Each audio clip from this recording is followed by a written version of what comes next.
Hi there, and welcome to Lesson 1 of Electromagnets. In this lesson, we'll be focusing on exploring conduction and convection and what they mean in relation to thermal energy. The keywords for this lesson, of course, will be conduction, convection, vibration, density, and volume. Please take a moment to pause the video here and complete the first knowledge check for this lesson.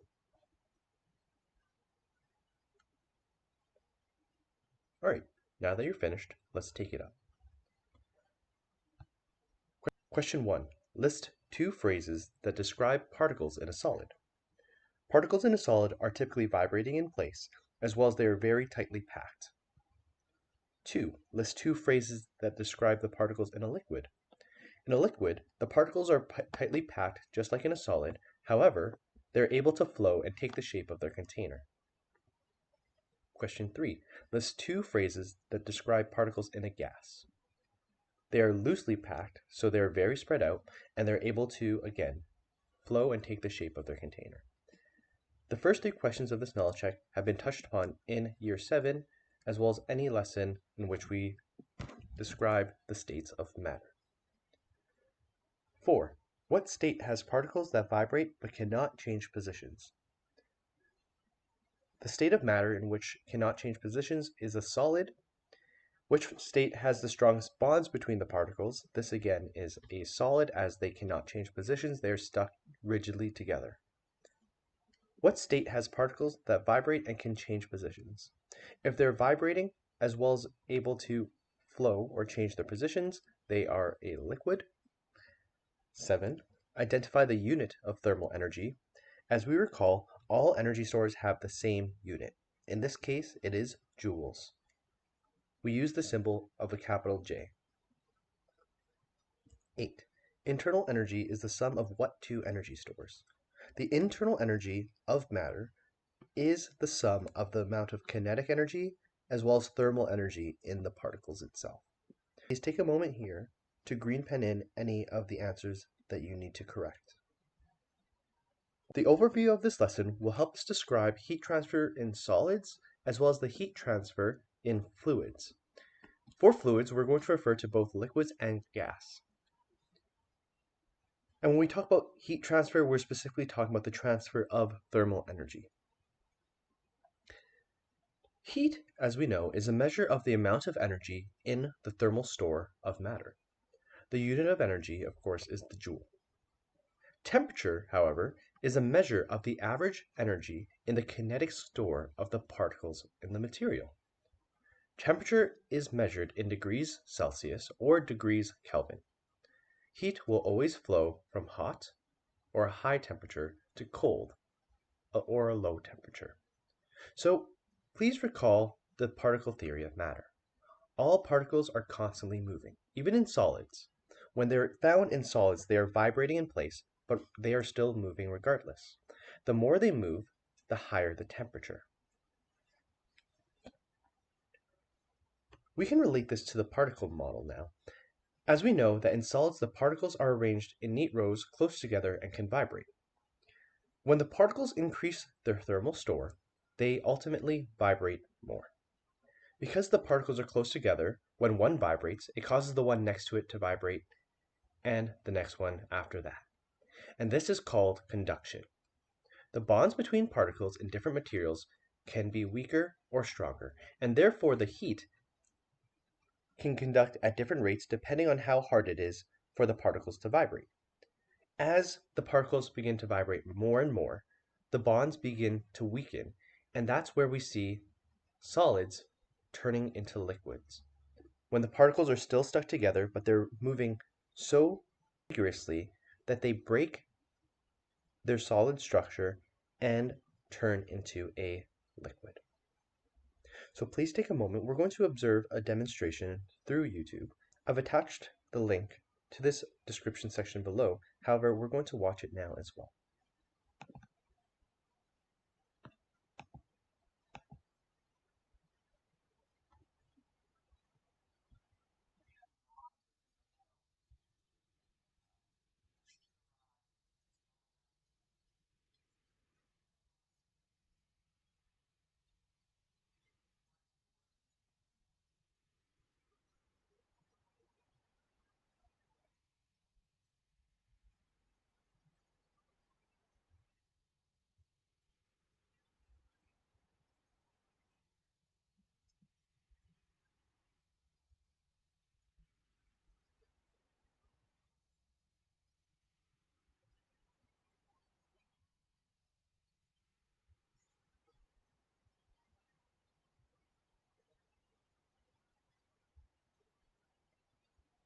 From this video clip, we can see that different materials have what we call different conductive properties of heat.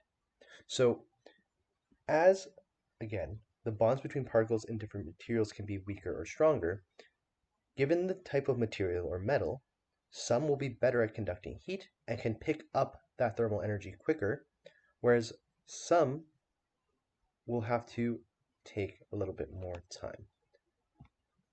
So I'm going to make another comment here. No, I'm not. Next, we have convection. Fluids are known as substances that have no particular shape. These are liquids and gases, and what we can take away from this is that liquids and gases take the shape of their container themselves. The particle model tells us in fluids the particles are able to move around. We found that if a fluid is heated, it expands.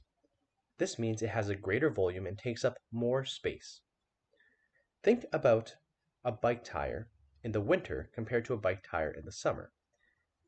Over time, due to the cold weather, the tire itself will begin deflating, or feels like it's being deflating.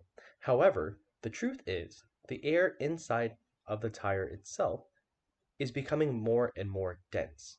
As it cools down, it will take up less space. Since density is equal to mass divided by volume, this means that the fluid's density decreases. If an object becomes less dense than its surrounding, it will then float. The warm fluid becomes less dense, so it floats upwards, creating almost a cycle. And we have a video again to explore this.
So, as we see in that video, as the warm fluid or the warm air starts to flow upwards and the cold air flows downwards, it creates a cycle.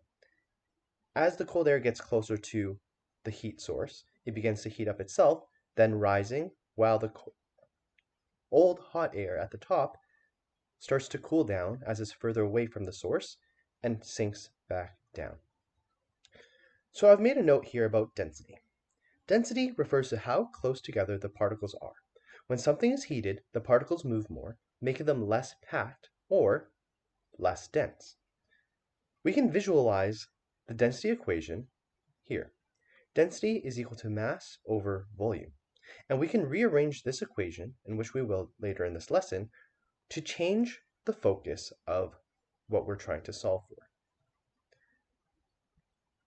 Lastly, we have a little bit of a learning activity here, and this link will be provided in the description section of this video as well. We're going to look at convection in fluids using a dye or a pigment called potassium permanganate. So please watch the following video.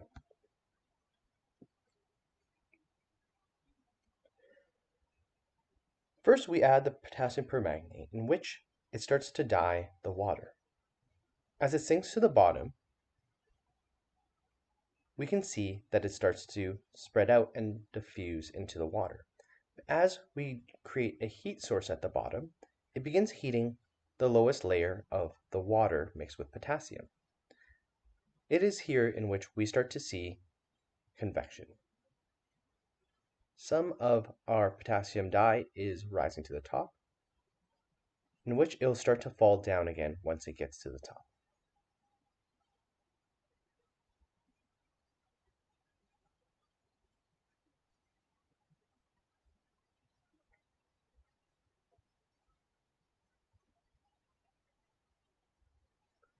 So if we follow our eyes to just the edge, we can start to see it sink back down. However, we still have this consistent stream of thermal energy creating a convection current where it started. So what I'd like you to do is, in this box, please describe what happened with the movement of the dye before we added the candle, as well as after we added the candle.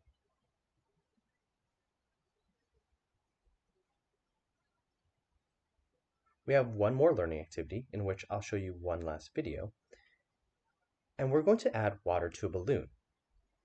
Before we watch the video, what do you think would happen to the balloon if I put it close to a naked flame or a candle? I want you to write down what you think will happen, or the hypothesis of this experiment. Afterwards, please watch this video, which again will be linked in the description section.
So, why do you think the balloon doesn't pop?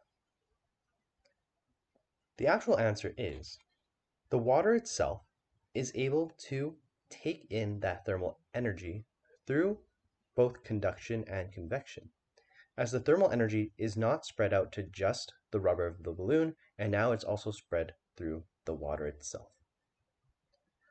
So, with that, please finish the last knowledge check of this lesson, and we'll take it up in just a moment. Pause the video here. Now that you're finished, let's take it up. Conduction happens in solids, liquids, or gases.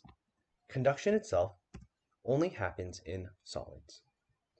Convection, on the other hand, happens in both liquids and gases, or anything that is a fluid. Describe the direction heat flows. Heat flows from hot to cold, or high temperature to low temperature. State how heat is transferred by conduction. The heated particles move more and become less dense. As they become less dense, they begin to float or flow over the less or cooler particles. Describe the change in volume when a fluid is heated. As a fluid is heated, the volume increases as it begins to expand. Why do heated fluids rise? They rise because they become less dense, and this is how conduction works. Which is the better heat conductor, copper or steel? As we saw from the video, copper is a better heat conductor as it is able to take in the thermal energy much quicker. Which causes the wind, conduction or convection? As we know that wind is not a solid, it is made up of air particles, which is a gas, we can conclude that wind is a form of convection. Now that we're finished, please look over your answers and correct them as you see fit. With that, this is the end of lesson 1. Thank you and see you in the next video.